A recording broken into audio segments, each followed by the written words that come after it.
hope you enjoyed that interlude. And it's your birthday today. You turned 60 today. What a great age, but still looking very good. Kwame Jantwa, you're a politician. You're a member of the CPP, and then also a member of PIAC, that's the Public Interest and Accountability Committee. And we hope that, well, you're going to have the best of the day. We wish you long life, and you'll stay with us and contribute a lot more to Mother Ghana. Again, happy birthday to you, Mr. Kwame Jantwa. And, well, let's start to look at some of the newspapers we have. We'll do a thorough review of the newspapers, and for the next 40 minutes, we'll try to do justice for that, as well as the various online portals. Okay, so let's start with the Daily Graphic. It has on the front page of, we have the front page of the Daily Graphic saying power tariffs to go down next year. And the story is on page 3 of the paper. And it says electricity consumers are set to enjoy tariff reduction in 2018 following a review of the tariff setting methodology and cost structure of power production in the country. That, however, will be subjected to approval and recommendation yet to be tabled before the PURC for consideration. And the Minister of Finance, Ken Oforianta, who disclosed this during the presentation of the 2018 Budget and Economic Statement to Parliament in Accra yesterday, said upon approval, the review would help consumers benefit from significant reduction in electricity tariffs. And the government has also proposed that the tariff adjustment will include residential, non-residential, and special load tariff consumers who are expected to enjoy up to 13% reduction. That'll be very good. Now I'll be buying electricity in tots. Let's say every 10 cedi, I'll go for 10, 20, 10, 20. If you're going to be buying 200, 300, you'll be in trouble. All right, so that you can enjoy, yeah, with those who are the low bracket end. So let's also look at other stories we have. Minority describing the budget as empty and poorly packaged. And the story is on page 23 of the Ghanaian, the Daily Graphic. And so we get to the Daily Graphic, page 23. And it says the minority in Parliament are described government's 2018 budget in economic policy as an empty and poorly packaged product that cannot address the country's socio-economic challenges. It said the budget, which it christened Wahala, Hardship, and 419 budget, contained inaccurate data and unrealistic macroeconomic targets for 2018. And the moment after the presentation of the budget to Parliament by the Finance Minister, the minority leader and ranking member on the Finance Committee, Haruna Idrisu, and minority spokesperson on Finance, Mr. Kaisel Atoforsen, said or told the Daily Graphic that the budget did not give any hope to Ghanaians in terms of the growth of the economy. Also didn't really give hope to Ghanaians on job creation, even though I know that they had announced that from next year over 100,000 graduates will be given the opportunity to get meaningful jobs, as well as even alleviating the hardships of the ordinary Ghanaian. Okay. All right, so, but if you go to page 20 of the Daily Graphic, it says the Finance Minister has asked Parliament to authorize government to spend 62 billion Ghana cedis. And so in excess, that will be about $15 billion, or let's say $12.5 billion, thereabout, if you do the current exchange rate, as currently. And that was also expected to help sustain key socially economic intervention programs started in 2017, and also establish a fair and inclusive society that creates life transforming and productive opportunities for every able Ghanaian.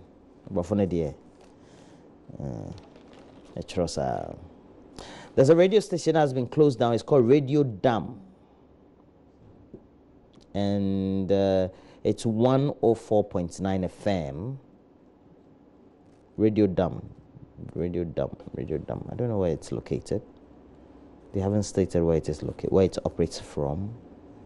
It said the operators of the legal station had denied running an FM station, insisting that they only operated an online station. The NCA, however, has recordings of the station operating on the illegal frequency of 104.9 FM. Upon checks on the premises, it was discovered that the transmitter, which was subsequently confiscated, had been hidden under the station's banner.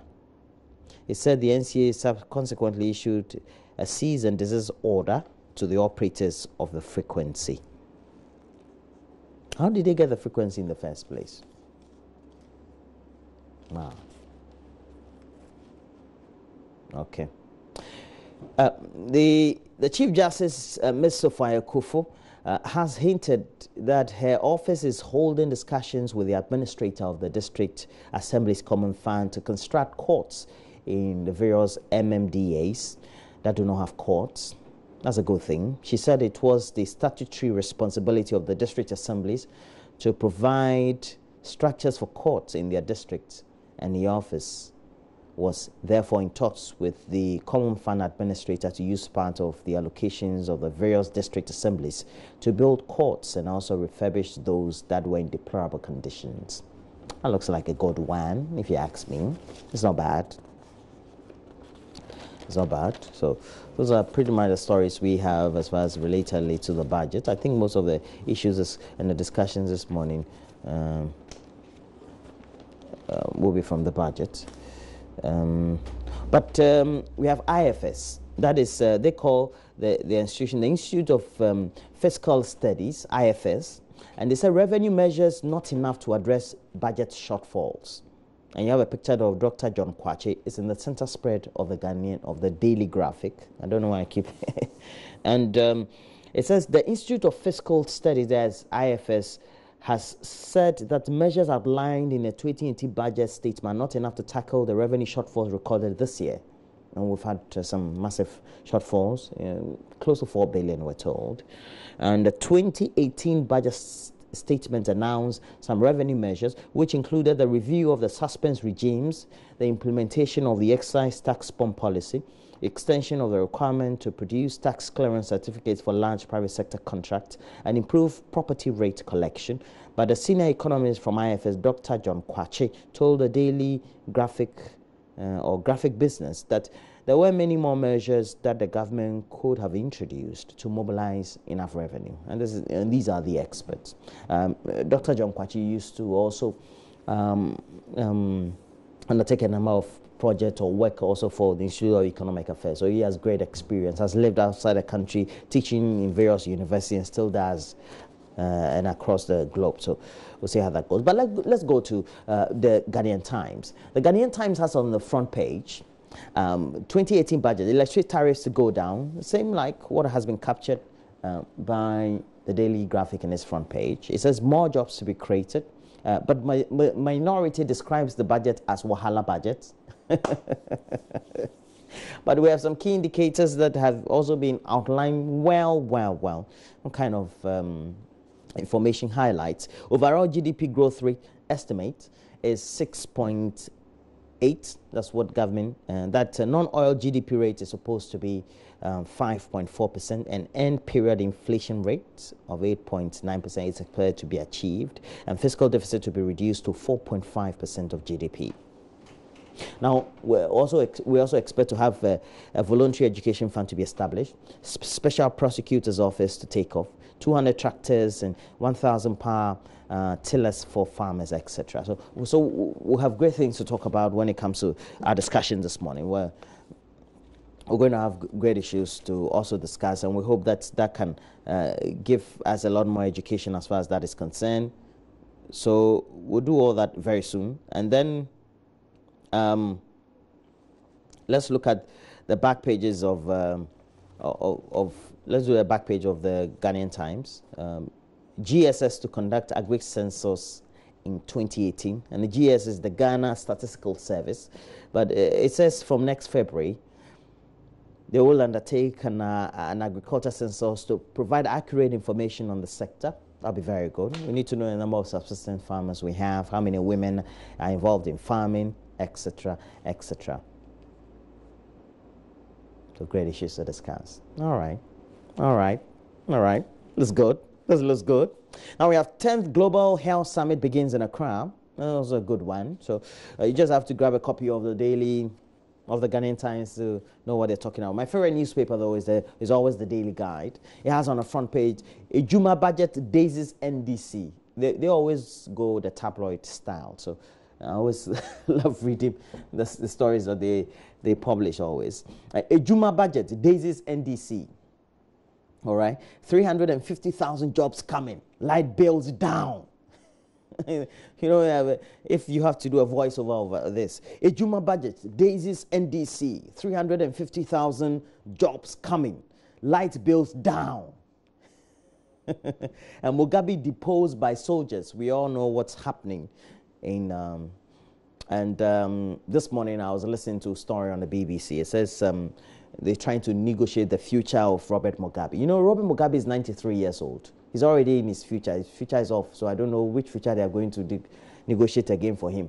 But they said they are going to negotiate his future. So he's in the house already. They are negotiating his future. He's 93 years old, though. I don't know what future again. Maybe he wants to live like Moses.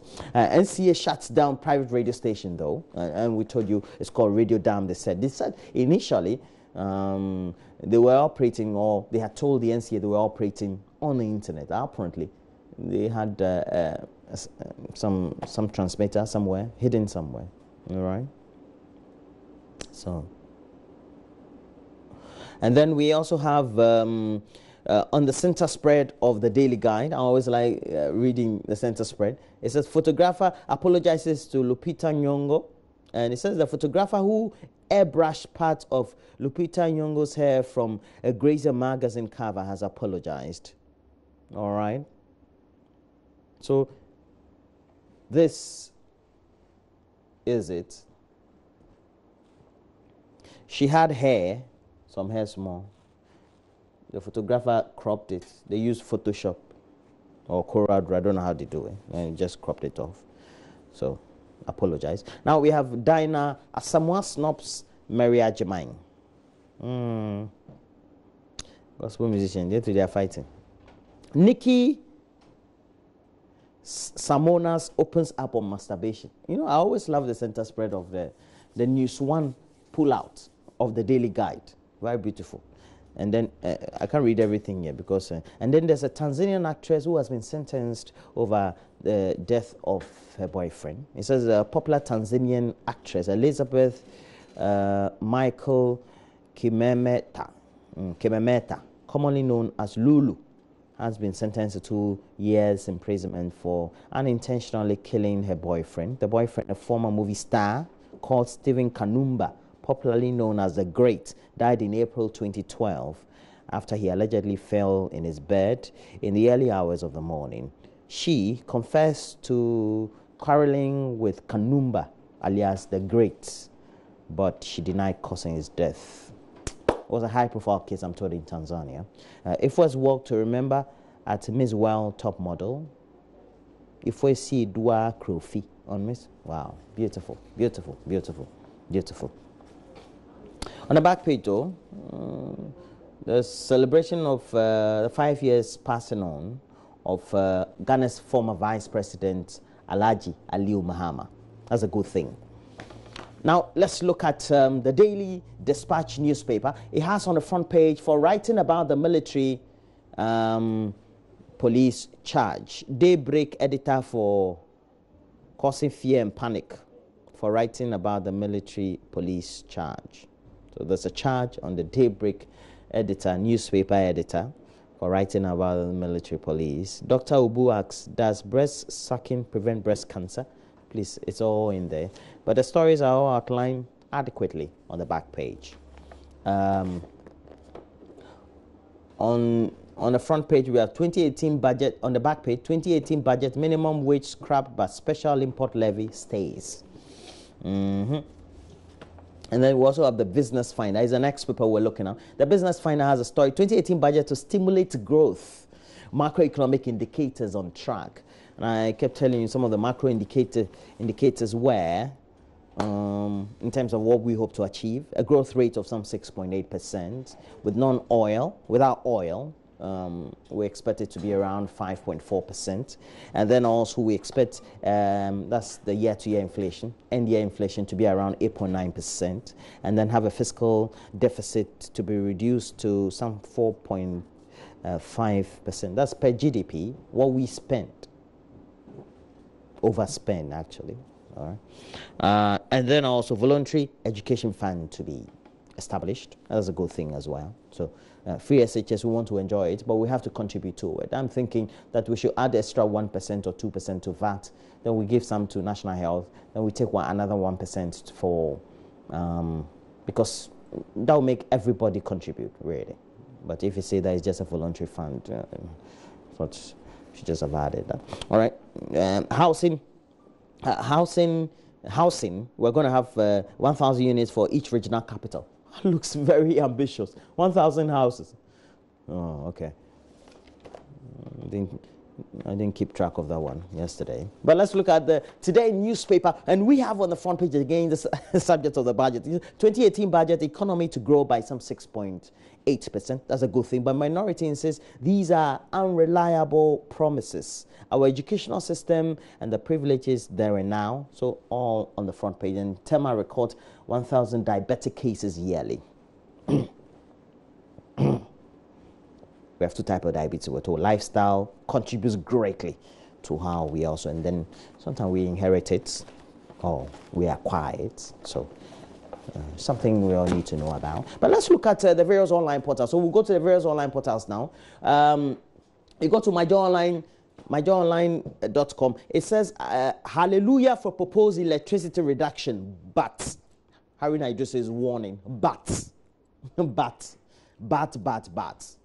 And then business owners in Ashanti region want 3% flat VAT deducted from entry source. And business owners there are calling on government to either scrap the 3% flat VAT system or rate or deduct it at the entry source of the goods.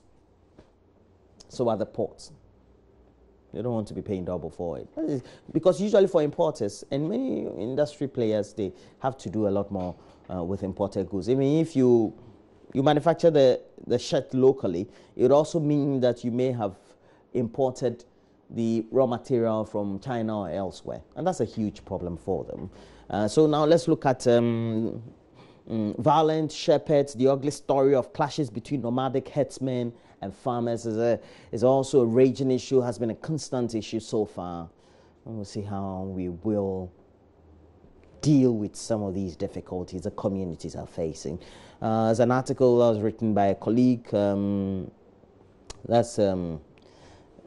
called Umaru Amadu Sanda, who himself said he was a Fulani, so to speak, but he's a journalist, a great journalist, and recall the experiences of some Fulanis, and you could see that the faults, really, when you read his article, are from both sides. It's not as if the Fulanis are bad and the others are good, or the communities that they come to live in are good, but they all tend to perpetrate crimes of violence against each other. So there needs to be some truce, we're told. All right? So let's go on to the next. Nation builders call. Nothing but job for the boys. Ato Forsen.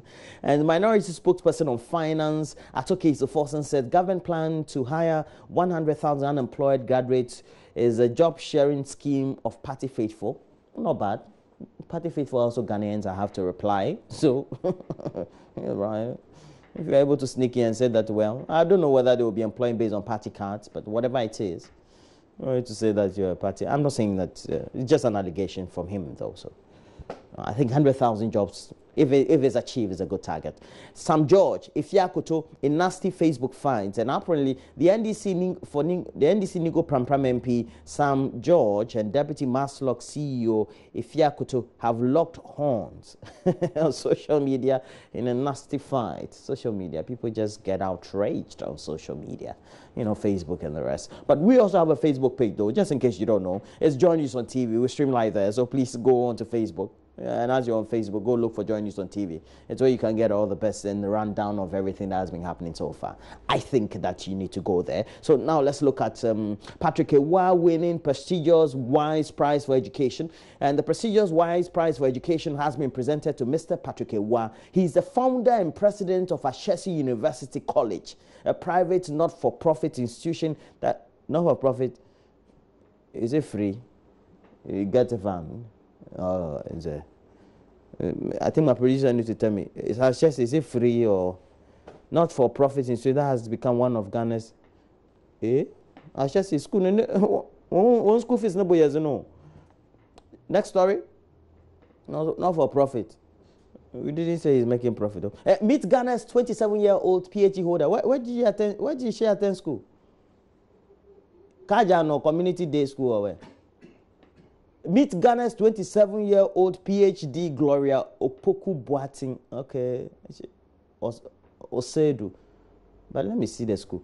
Dr. Gloria Opoku Boating Osedu is a PhD US researcher scientist at Ebrochre. I said, the Ghanaian, so yeah, on African American, how come you're Ghanaian? Of Ghanaian origin. But anyway, she's entitled to dual citizenship. I'm sure she is a Ghanaian if she wants to. So, congratulations to her 27-year-old woman. She's a genius. Yeah. Wow.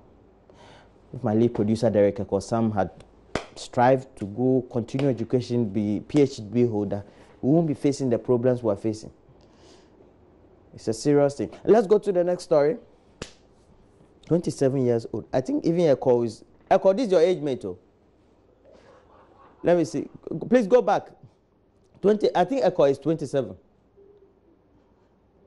Eko, Derek Ekosa, your age mate has a PhD. As for me, I'm way older. I don't mind because me matra won't you know. Me mind.